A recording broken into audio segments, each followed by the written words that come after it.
Details of the previous site history, recommendations. Let's have a look and see what we've got here. Landscaping. Oh, here we are.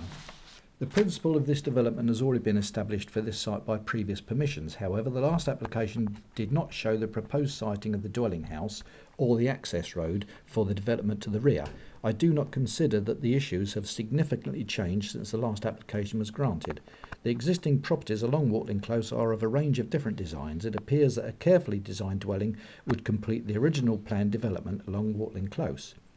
When the development of 9 houses to the rear of this site was considered by the Planning Board on the 13th of September 2006 outline, and on the 3rd of December 2008 reserved matters outline, planning permission for this plot had already been granted and was part of the overall consideration for the development at the rear. The distance to the nearest of the 9 permitted houses is about 20 metres and 19 Wartling Close is about 23 metres from the proposed dwelling. The nearest dwelling house on the opposite side of the road is 21, and some careful consideration needs to be given to the angle of the proposed dwelling and the position of its windows in order to avoid undue overlooking.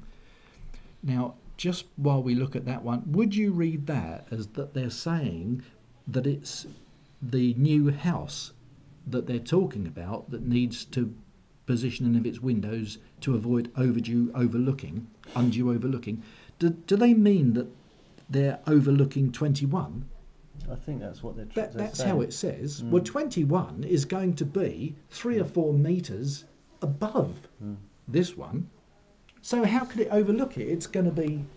It must be... 21's up there. It's up on top of the hill and the other's down the bottom. Yeah, and that's going to be down there. I think it's very odd. I think sometimes they just cut and paste these from other documents. I think they probably do, and they've looked at it on plan, and they've looked at 21...